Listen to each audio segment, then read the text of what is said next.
సద్గురు పరదేవతా కృపచేత మనకు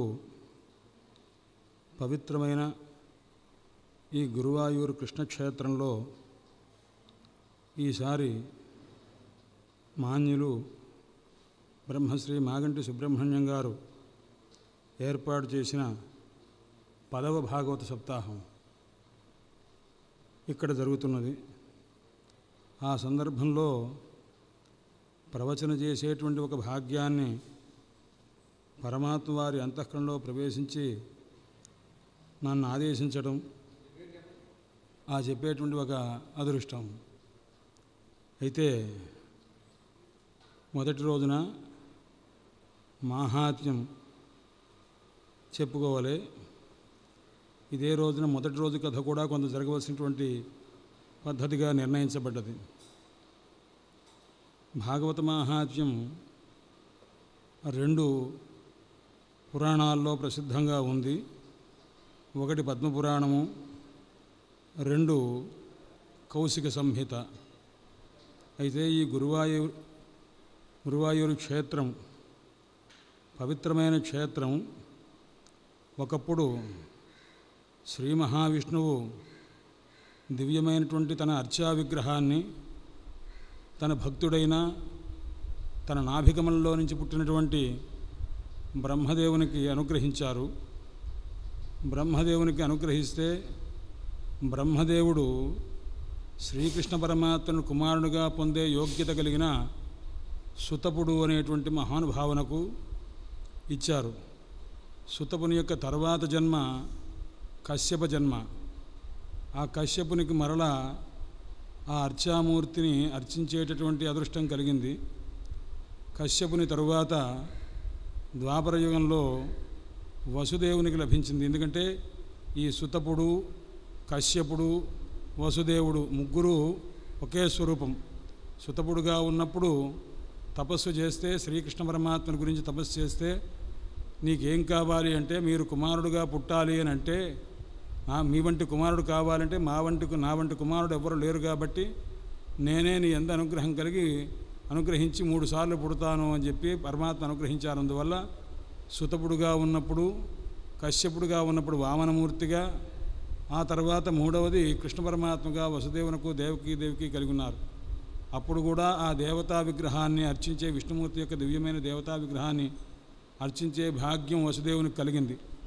అయితే ఆ వసుదేవుని కలిగిన తర్వాత ద్వాపరయుగం చివరిలో ఎప్పుడైతే ఆ ద్వారకానగరం మొత్తాన్ని కూడా సముద్రుడు ముంచివేస్తాడని తెలిసిన తర్వాత కృష్ణ పరమాత్మ ఆ విషయం తెలిసే ఉద్ధవుడు తన భక్తుడైన ఉద్ధవుడితో చెప్పారు, నాయనా ఉద్ధవ, నువ్వు వెళ్ళి మీ గురువుగారైన బృహస్పతితో, ఎందుకంటే ఉద్ధవుడు దేవగురువైన బృహస్పతి దగ్గర అధ్యయనం చేసి ఆయన అనుగ్రహాన్ని పొంది శిష్యభావాన్ని పొందాడు.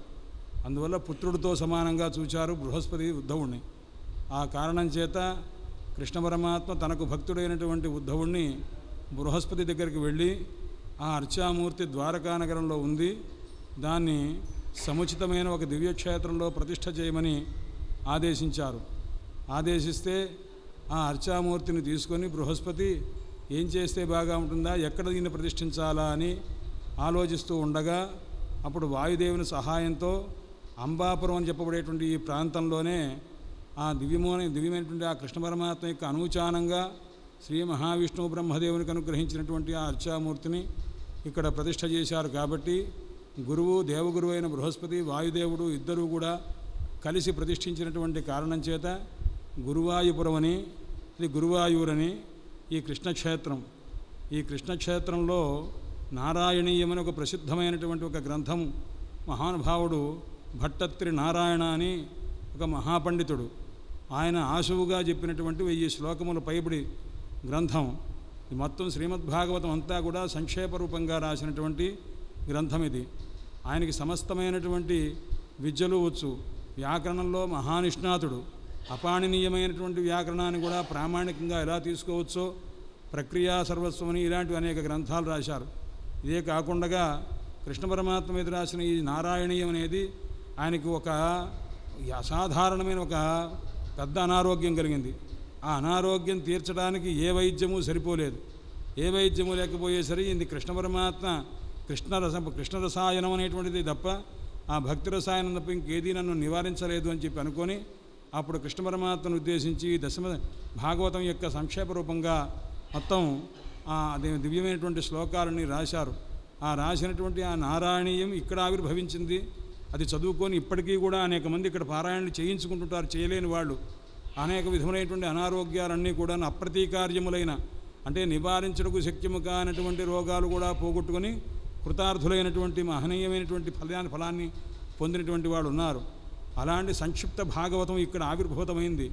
ఆ సాక్షాత్తు కృష్ణ పరమాత్మ ఇక్కడ ఆవిర్భవించి ఉన్నారు. అలాంటి కృష్ణ పరమాత్మ యొక్క సన్నిధిలో దేశ పవిత్రత ఉన్నది, కాల పవిత్రత ఉన్నది, వస్తు పవిత్రత ఉన్నది, విచార పవిత్రత ఉన్నది, ద్రవ్య పవిత్రత ఉన్నది. ఇన్ని రకములైన పవిత్రత కలిగినటువంటి ఈ మహా సన్నివేశంలో ఒక యజ్ఞం జరుగుతున్నది. దాన్నే శ్రీ భాగవత సప్తాహ మహాయజ్ఞం అని అంటున్నారు. ఈ యజ్ఞం ఎలా అవుతుంది, యజ్ఞంలో ఎవరు ఒక కర్త ఎవరయ్యా ఇది చేయించే వ్యక్తి ఎవరు, దాని ఫలితమేమిటి కూడాను మాహాత్మ్యంలో చెప్పారు. పద్మపురాణంలో చెప్పినటువంటి కథ ప్రస్తుతం మాహాత్మ్యంగా కొద్దిగా చెప్పుకుంటున్నాం.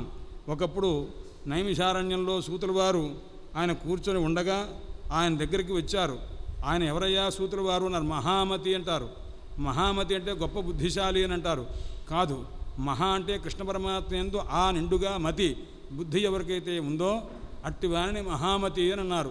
వంశీధర శర్మ ఈ విషయంలో విస్తృతమైన అర్థం రాసి ఉన్నారన్నమాట. అందువల్ల మహామతి అయినటువంటి అంటే కృష్ణ పరమాత్మ యందు నిరంతరము ఆరాధన బుద్ధి కలిగినటువంటి ఆ సూతుల వారి దగ్గరికి సౌనకుల వారు వచ్చారు. చూడండి, సూతుల వారు ఎవరు అని అంటే ఒక బ్రాహ్మణ పురుషునకు క్షత్రియ స్త్రీకి కలిసి కలిగినటువంటి సంతానాన్ని సూతుడు అంటారన్నమాట. ఆ సూతజాతి చెందినటువంటి ఒక వ్యక్తి సౌనకుల వారంటే ఋగ్వేద సంప్రదాయ ప్రవర్తకుడైనటువంటి మహానుభావుడు. ఆ ఋగ్వేదాచార్యుడైనటువంటి ఒక వ్యక్తి సూతుల వారు దగ్గరకు వస్తే ఆయనకి అయ్యా నమస్కారం అని చెప్పి ఆయన కూర్చోబెట్టి కథామృతాస్వాద రసిక అంటే ఒక దివ్యమైన కథ చెప్తే దాన్ని అమృత రూపంగా ఆస్వాదించేటటువంటి రసికుడైనటువంటి వాడు సౌనకుడు అడుగుతున్నాడు. వస్తుతః ఈ సూతుల వారు ఎవరు అంటే బ్రాహ్మణ క్షత్రియ సంపర్కం వల్ల కలిగినటువంటి సంతానం అని అంటుంటారు. కానీ ఈ సూతుల వారు ఎలా అయ్యారు ఆ రకంగా అంటే పృథు చక్రవర్తి ఒకానొకప్పుడు యజ్ఞం చేస్తున్నట్ట. ఆ యజ్ఞం చేస్తున్నప్పుడు బృహస్పతి దేవతాకమైన హవిస్సు ఇంద్రదేవతాకమైన హవిస్సు రెండూ కలిసి ఒకేసారి యజ్ఞకుండంలో వేశారట. బృహస్పతి బ్రాహ్మణ దేవత, ఆయన పురుష రూపంగా అయినప్పుడు ఆవాహన చేస్తున్నారు. ఆ రకంగానే ఇంద్రుడు క్షత్రియ దేవతాకమైనది ఎప్పుడైతే అధకృతమైందో అది స్త్రీ రూపమైనటువంటి దేవతాకమైనటువంటి హవిస్సుగా అయింది. అంటే ఒక పురుషుడు ఒక స్త్రీ రెండింటి యొక్క కలయిక చేత ఒక్కసారి ఎప్పుడైతే హవిస్సును దానిలో త్యాగం చేశారో అగ్నికుండంలో త్యాగం చేశారో అప్పుడు బ్రాహ్మణ క్షత్రియ సంయోగం వల్ల కలిగే సంతానం లాంటి ఒక దివ్యమైన రూపం ధరించినటువంటి ఒక మహానుభావుడు అగ్నికుండంలో నుంచి పుట్టాడు. ఆ పుట్టినప్పుడు సూత మహాభాగ యజ్ఞకుండ సముద్భవ అన్నారు అని సంబోధిస్తూ, నాయన సూత మహాభాగ యజ్ఞకుండంలో పుట్టావయ్యా. ఒకేసారి అంటే వస్తుతః ఒక హవిస్సు తర్వాత ఇంకో హవిర్దానం చేయాలి. అలా కాకుండా రెండు కలిపి చేసేసరికి ఆ రెండింటి యొక్క కలయిక వల్ల ఒక బ్రహ్మక్షత్రియ సంపర్కం వల్ల ఏర్పడిన సంతానం వంటి సంతానం కలిగిన ఒక దివ్యమైన తేజస్సు కలిగిన మహానుభావుడు పుట్టాడు. అందుచేత సూత అని. అయితే కర్ణుడు మొదలైనటువంటి వాళ్ళంతా ఉన్నారు కదా, వాళ్ళంతా సూతజాతి. అంటే అక్కడ బ్రహ్మక్షత్రియ సంబంధము ఇలాంటి దానివల్ల కలిగినటువంటి సంతానంగా వాడిని పరిగణించవచ్చు తప్ప ఈయనని సూత అని ఎందుకన్నారంటే ఆ జాతి ఈ రకమైనటువంటి కలయిక చేతనే తప్ప ఈయన పుట్టింది ఎలా పుట్టాడయ్యా అంటే అయోనిజంగా పుట్టాడు, యజ్ఞకుండంలో పుట్టాడు కాబట్టి ఆయన ఆ రకంగా అంటుంటారు. అందుచేత అందుకోసం ఆయన ఉత్పత్తి తెలుసు కాబట్టి ఆయన జన్మస్థితి తెలుసు కాబట్టి ఆ మహనీయుణ్ణి గొప్పగా ఆరాధించారు వాళ్ళంతా, సౌనకాది మహర్షులంతా. ఎందుకంటే ఉత్సాహ ఋగ్వేద కులాధిపతి అలాంటి మహానుభావుడు మహామతి. ఎవరయ్యా అన్నాడు వచ్చినటువంటి సూతుల వారు మహామతి. మహా అంటే శ్రీకృష్ణ పరమాత్మ యందు ఆ నిండుగా మతి బుద్ధి ఎవరికైతే కదో అటువంటి వాడు మహామతి అని నమస్కారం చేసి అడిగారట, నాయన అజ్ఞానాన్ని పోగొట్టేటువంటి మహనీయుడు అయ్యా, మా అజ్ఞానమనే చీకటిని పోగొట్టేటటువంటి జ్ఞానమనేటటువంటి భాస్కరుడు నువ్వు. అందువల్ల సూతాక్షాహి కథాసారం అని కథ మొత్తం చెప్పమని అడగలేదండి, కథ యొక్క సారం చెప్పండి అన్నారు. సారం చెప్పండి, కథ చెప్తే విస్తృతమైపోతుంది కాబట్టి కథాసారం బ్రూహి, కథ యొక్క సారాన్ని చెప్పవలసింది అన్నారు. ఎందుకంటే దేనివల్ల ఆ కథాసారం కూడా ఏమిటంటే మాకు దేనివల్ల భక్తి జ్ఞాన వైరాగ్యములు పెంపొందుతావో, అలాంటి వివేకం ఏ రకంగా కలుగుతుందో, మా మోహన్ అజ్ఞానం తాలూకు నిరాశ ఏ రకంగా జరుగుతుందో అలాంటి దివ్యమైనటువంటి ఒక కథాసారాన్ని మాకు అనుగ్రహించవలసింది. ఎందుకంటే ఇప్పుడు వచ్చింది కలియుగం. కలియుగం అంటే ఏమిటయ్యా అన్నాడు అంటే కం సుఖం లాతీతి కలిహి అన్నమాట.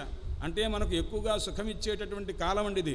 కలికాలం అంటే ప్రతివాడు కలికాలం అని బాధపడుతుంటారు, కానీ అన్నిటికంటే కూడా గొప్పదేదయ్యా అని కలిం సభాజయంత్యార్య ఏకాదశ స్కంధంలో వస్తుంది.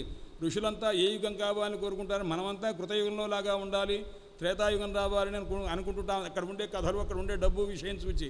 కానీ అక్కడ ఉన్నవాళ్ళంతా ఏమనుకుంటారు, ఋషులంతా కూడా కలిం సభాజయంతి, ఆహాహా కలి వస్తే ఎంత సుఖమయ్యా, భగవన్నామ సంకీర్తన చేతనే మోక్షం పొందేటువంటి సులభ అవకాశం ఇక్కడ తప్ప ఇంకెక్కడా లేదు అని చెప్పి కోరుకుంటూ ఉంటారట. అలాంటి కలి వచ్చిందిట. అందువల్ల కమ్ అంటే సుఖమును లా తీసుకొచ్చేది కాబట్టి దానికి కలి అని అన్నారు. అందుచేత అలాంటి కలిలో ఘోరంగా కనిపిస్తుంది. జీవశ్చ అసురతాంగత, ఈ జీవులంతా కూడాను ప్రాణములయందు ఇంద్రియములందు ఆసక్తి కలిగి ఉన్నారు తప్ప క్లేశాక్రాంతులై ఉన్నారు. అలాంటి వాళ్ళకి శోధన కలిగి ఏ విధంగా కృతార్థులవుతారో అలాంటి పరిస్థితి ఏదైనా ఉంటే చెప్పవలసింది అని. ఎందుకంటే అన్ని శ్రేయస్సుల్లో కల్లా ఏది అత్యంత శ్రేష్టమైనటువంటి శ్రేయస్సు కలిగిస్తుందో, అత్యంత పవిత్రమైనది ఏదైతే ఉంటుందో, ఆ పవిత్రమైన వాటిలో ఏది కృష్ణ పరమాత్మను పొందటానికి సాధనము ఏదై ఉంటుందో అలాంటి సాధనాన్ని చెప్పవలసింది అన్నారు. సాధనాన్ని అడిగినవాడే ధన్యుడు. ధన్యుడు అనగా ధనం కలిగిన వాడిని ధన్యుడు అంటుంటారన్నమాట. సాధనాన్ని ధన్యాన్ని సంబోధిస్తాడు. ఎంత గొప్ప ప్రశ్న వేశావయ్యా, ధన్యోసిత్వం, నువ్వు చాలా ధన్యుడవయ్యా అన్నారు. అంటే ధన్యుడు ఎప్పుడయ్యాడున్నాడు, ధన అనే దానికి ముందు సా అనే అక్షరం ఉందిట, అది కాస్త పోయినప్పుడు ధన మిగిలిందనమాట. సాధనాన్ని కోరుకున్నవాడు ధనవంతుడు అనమాట. అందుచేత ఆ సాధనం ఏమిటో చెప్పవలసింది అన్నారు. తద్వదాధున, నాకు అది చెప్పవలసింది. ఎందుకంటే లోకంలో అన్నిటికంటే గొప్పదేది అన్నారు. అంటే చింతామణి లోక సుఖం. చింతామణి అని ఒక దేవలోకంలో ఒక మణి ఉంది. అది ఏం చేస్తుందయ్యా అన్నాడు. బంగారం తప్ప ఇంకా ఏ లోహాన్ని ముట్టుకున్నా కానీ అది దాన్ని కాస్త బంగారం చేసేటువంటి సామర్థ్యం ఆ చింతామణికి ఉన్నదిట.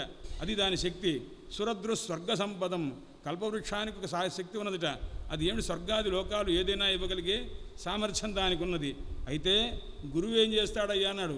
ఈ చింతామణి కంటే గురువు గొప్ప, ఆ కల్పవృక్షం కంటే గురువు గొప్ప. ఎందుకయ్యా అన్నాడు. అంటే ప్రయచ్చది గురుప్రీత వైకుంఠం యోగి దుర్లభం.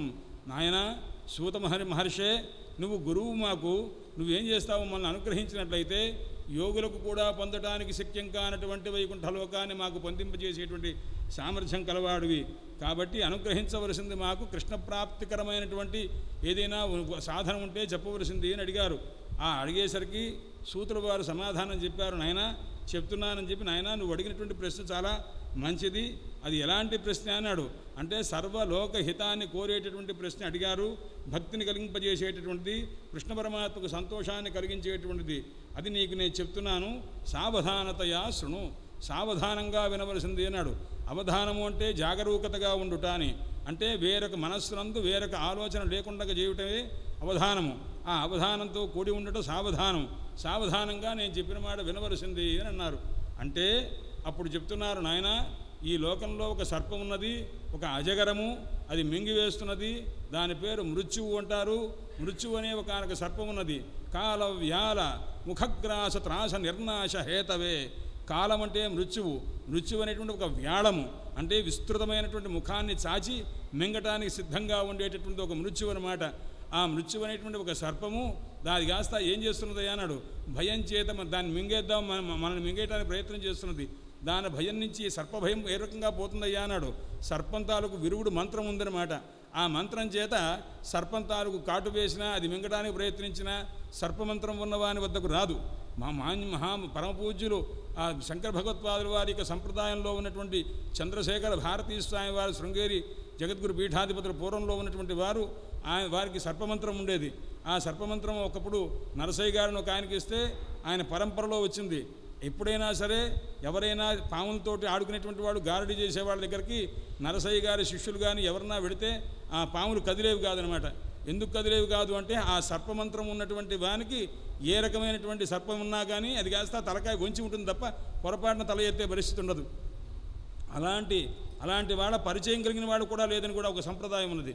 అలాంటి ఆ సర్పం అనేటటువంటిది మనం మింగటానికి వస్తుంటే ఆ సర్పం తాలూకు కాటు వేయటానికి దూరంగా ఉండటానికి మనం ఏం చెయ్యాలి అన్నాడు. ఒక మంత్రం కావాలి అన్నాడు. ఆ మంత్రం ఒకటి ఉన్నదిట. ఆ మంత్రం పేరేమిటయ్యా అన్నాడు. మృత్యువు అనే సర్పం చేత కాటు వేయబడకుండా మనల్ని మనం రక్షించుకోవడానికి తగిన ఒకే ఒక్క మంత్రం శ్రీమద్భాగవతం అనే మహామంత్రం. ఆ మహామంత్రానికి అక్షరాలు ఎన్నయ్యా అన్నాడు. 5,76,000 అక్షరాలు. దాన్ని 335 అధ్యాయాలుగా పెట్టారు, 12 స్కంధములుగా పెట్టారు, ఒక మహాసంహితగా పెట్టారు. అలాంటి దివ్యమైనటువంటి ఒక మంత్రం కాల వ్యాల ముఖద్గ్రాస త్రాస నిర్నాశ హేతవే. ఆ దాని తాలూకు భయం నిర్నాశ పూర్తిగా పోగొట్టుకోవాలనే కారణంగా శ్రీమద్భాగవతం శాస్త్రం కలౌ కీరేణ భాషితం. భాగవతం అనేటువంటి శాస్త్రాన్ని కలిలో చిలుక చేత చెప్పబడిందండి అన్నారు. అంటే చూడండి, ఈ మోక్షశాస్త్రం అంటుంటారు. అంటే మృత్యుభయాన్ని పోగొట్టేటటువంటి, మృత్యుభయం నుంచి విడుదల చేసేది. విడుదల అంటే మోక్షము. ఆ మోక్షాన్ని కలిగించే శాస్త్రం ఏదయ్యా అన్నాడు. ఇది భాగవతం శాస్త్రం అన్నాడు. శాస్త్రం అంటే ఏమిటి అన్నాడు. ప్రవృత్తి నివృత్తి అనేటువంటిది కానీ దాన్ని కాస్త ఏదే దాని ఏ రకంగా కూడా చెప్పవలనో దాని విధానాన్ని చెప్పేటటువంటిది అన్నమాట. అంటే పుంసాం ఏనోపదిశ్యేత తచ్చాస్త్రం అభిధీయతే అని. శాస్త్రం అంటే ప్రవృత్తి ధర్మం కానీ నివృత్తి ధర్మం కానీ నిత్యమైన వేదం చేత కానీ కృతకమైనటువంటి స్మృత్యాదుల చేత కానీ ఎవరి చేత ఉపదేశింపబడుతుందో దాన్ని శాస్త్రం అంటారని శాస్త్ర లక్షణాన్ని చెప్పారు శాస్త్రకారులు. అయితే మిగతా శాస్త్రములు ఎలా ఉన్నా ఒక్క వేదాంత శాస్త్రము, భక్తి శాస్త్రము, లేదా సుఖశాస్త్రము, లేక భాగవత శాస్త్రము, ఈ 2 శాస్త్రములతో సమానమైన శాస్త్రములు ఏవీ లేవు, ఉండవు కూడా. అందుచేత శ్రీమద్భాగవతం శాస్త్రం, భాగవతం అనే శాస్త్రాన్ని కలిలో ఎవరు చెప్పారయ్యా అన్నారు. ఆయన ఇది సుఖశాస్త్రం అంటారు. సుఖయోగింద్రుల వారు చెప్పారయ్యా అన్నారు. కలౌ కీరేణ భాషితం. సుఖయోగింద్రుల వారి శాస్త్రం ఎక్కడి నుంచి వచ్చిందయ్యా అన్నాడు. నారాయణం, శ్రీమన్నారాయణమూర్తి చతుశ్లోకి రూపంగా చెప్తే దాన్ని మహానుభావుడు బ్రహ్మదేవుడు గ్రహించి నారదునికి చెప్తే, నారదుల వారు వ్యాసుల వారు చెప్తే, వ్యాసుల వారు సుఖయోగింద్రుల వారికి చెప్తే, సుఖయోగేంద్రుల వారు చెప్పంగా మనకు బయటకు వచ్చిందనమాట. అందువల్ల దీన్ని సుఖశాస్త్రము అన్నారు. దీనికే భాగవత శాస్త్రం అన్నారు. దీన్నే భక్తి శాస్త్రం అని కూడా అన్నారు. అలాంటి ఆ సుఖశాస్త్రాన్ని కాస్త ఎందుకు ఆ సుఖశబ్దంలో ఉపయోగించడంలో కూడా సుఖాన్ని ఎందుకన్నారు ఆయన్ని అన్నారు. శుద్ధం కాయతి, శుభ్రం కాయతి, శుక్లం కాయతి ఇది సుఖ అని సుఖశబ్దం నిర్వచనం అనమాట. శుద్ధమైనటువంటి పరతత్వాన్ని చెప్తారు, శుభ్రమైనటువంటి విష్ణుతత్వాన్ని చెప్తారు, శుక్లుడైన మహావిష్ణువు యొక్క అవతార కథలను చెప్తారు. కాబట్టి ఆయనకు సుఖుడు అని. ఎప్పుడైనా లోకంలో సుఖం అనేటటువంటిది ఎప్పుడూ కూడా మనం ఏం చెప్తే అదే చెప్తుంది తప్ప, గురువులు ఏం చెప్తే, ఎవరు తనకు శిక్షణిచ్చారో వారు చెప్పిన మాటలే చెప్తుంది తప్ప ఒక మాట హెచ్చు చెప్పదు, ఒక మాట తక్కువ చెప్పదన్నమాట. అందువల్ల మనం మాట్లాడితే ఎలా మాట్లాడాలి మహాభారతంలో చెప్పారు. ఆయన సుఖవద్భాషణం కుర్యాత్. మనం మాట్లాడేటప్పుడు సుఖంలాగా చిలుకలాగా మాట్లాడాలి. రామ అంటే రామ, కృష్ణ అంటే కృష్ణ. మనం రామ అంటే మనం శ్రీకృష్ణ అనకూడదు. ఎందుకంటే ఏది చెప్తే అదే చెప్పగలిగేటువంటి లక్షణం ఉందే అది సుఖమునకున్న లక్షణం. అంతే తండ్రి అయినటువంటి వేదవ్యాస మునీంద్రుడు ఏది ఉపదేశం చేశారో ఆ ఉపదేశం చేసిన దాన్ని యథాతథంగా చెప్పారు. అయితే ఆ శ్రీమద్ రాధాదేవి యొక్క దివ్యానుగ్రహం చేత కృష్ణమంత్రాన్ని ఉపదేశం పొంది తండ్రి వద్ద భాగవతాన్ని ఉపదేశం పొందిన కారణం చేత కృష్ణ పరమాత్మ యొక్క మంత్ర సంపుటి కలిగి ఉండడం చేత శ్రీమద్భాగవతము సుఖయోగేంద్రుల వారి నోటి నుంచి వచ్చినప్పుడు అంత అమృతస్యందంగా అయిందనమాట. అందుచేత అది గొప్పతనం. ఎందుకంటే కృష్ణ పరమాత్మకు యొక్క దివ్యమైనటువంటి మహామంత్రాన్ని రాధాదేవి సుఖయోగేంద్రుల వారికి ఉపదేశం చేసిందని, ఆ చేసిన మంత్రాన్ని జపం చేస్తున్నప్పుడు ఒకానొకప్పుడు సుఖయోగేంద్రుల వారిని వ్యాసుల వారు మహాభాగవతాన్ని ఉపదేశం చేశారని, ఆ కృష్ణ మంత్రోపాసనానంతర కృతమైనటువంటి ఆ భాగవతం కాబట్టి దానికి అంత మహాత్మ్యం వచ్చిందయ్యా, సుఖయోగింద్రుల వారి నోటి నుంచి వచ్చిన తర్వాత అని అంటారన్నమాట. అందుచేత అలాంటి దివ్యమైనటువంటి ఆ భాగవత శాస్త్రం సుఖయోగింద్రుల వారు రాశారు. ఏతస్మాద్ అపరం కించిత్ మనస్సుధ్యేన విద్యతే. జాగ్రత్తగా గ్రహించవలసింది ఏంటంటే, అయ్యా భాగవతం వినే అదృష్టం పట్టిందండి అంటుంటారు. అదృష్టం పట్టింది అంటే భాగవతం పుణ్యం వల్ల వచ్చిందా, పుణ్యం చేసుకుంటే భాగవతం వచ్చిందా, భాగవతం వినటం వల్ల పుణ్యం వస్తుందా అన్నారు. భాగవతం వినటం వల్ల పుణ్యం రాదండి. పుణ్యం చేసుకుంటే పుణ్య ఫలంగా భాగవతం లభిస్తుంది. అంతే తప్ప ఇది భాగవతం వింటున్నాము అంటే చెప్తున్నాడు అన్నమాట. ఆయన ఎలా వస్తుంది? జన్మాంతరే యదా పుణ్యం తదా భాగవతం లభేత్. పూర్వజన్మలో ఏదైనా గొప్ప పుణ్యం చేసుకొని ఈ జన్మ పుణ్యం సరిపోదు, పూర్వజన్మలో కూడా గొప్ప పుణ్యం చేసుకుంటే ఆ పుణ్యము యొక్క ఫలమే భాగవతము. ఇక భాగవతానికి మళ్ళీ ప్రత్యేకించే ఫలమేం లేదు. కానీ మీరు అడుగుతున్నారు కాబట్టి దీనివల్ల ఏం కలుగుతుందయ్యా అన్నాడు. మనస్సుధ్యయన విద్యతే ఏతస్మాదపరం కించిత్. మన మనస్సు పవిత్రంగా ఉండాలి.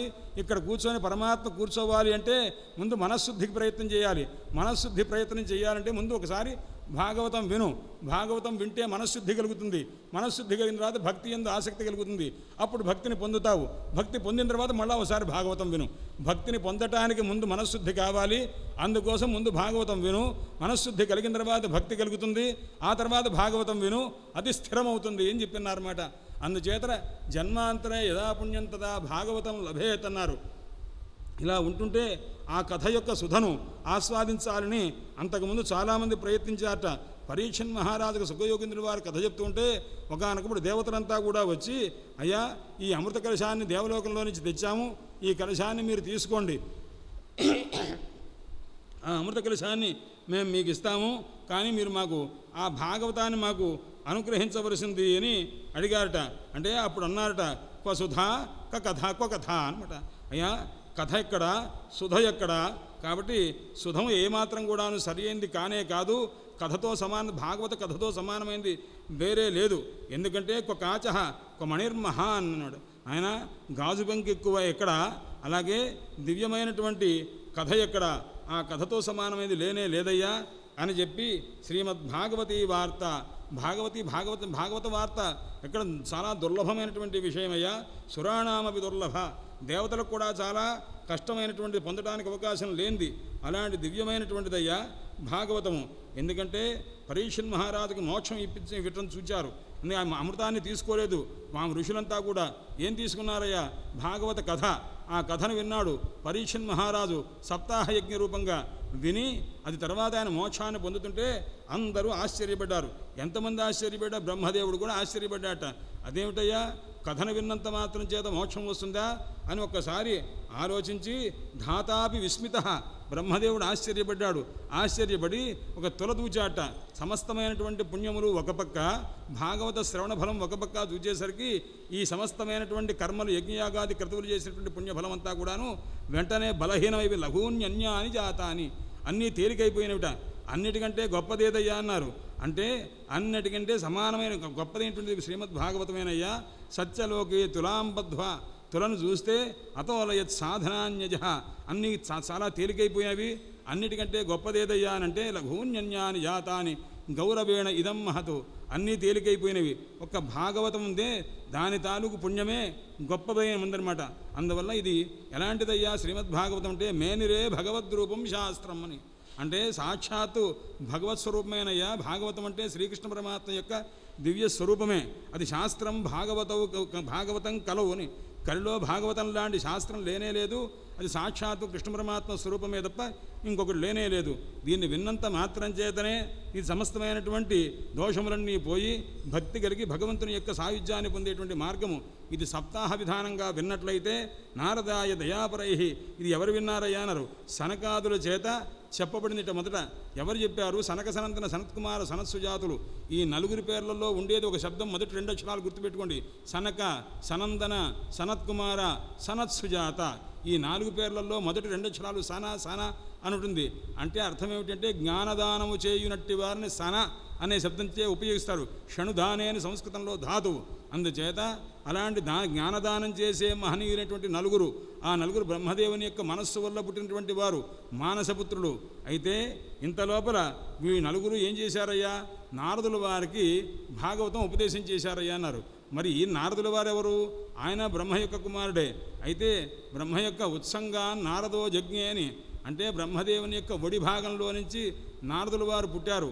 అంటే బ్రహ్మదేవుని యొక్క శరీర అంగంలో నుంచి పుట్టినవాడు నారదుడు. సనకాది మహర్షులు ఆ శరీరాంగంలో నుంచి పుట్టినవాడు కాదు. వాళ్ళు కేవలము ఆ మహనీయుడైనటువంటి వాని యొక్క స్వరూపంలో నుంచి ఆవిర్భవించినటువంటి వాడు అనమాట. అందువల్ల సనకాద్యై పురా ప్రోక్తం నారదాయ దయాపరై. సనకాదులందరూ కూడాను ఎలా ఉన్నారు?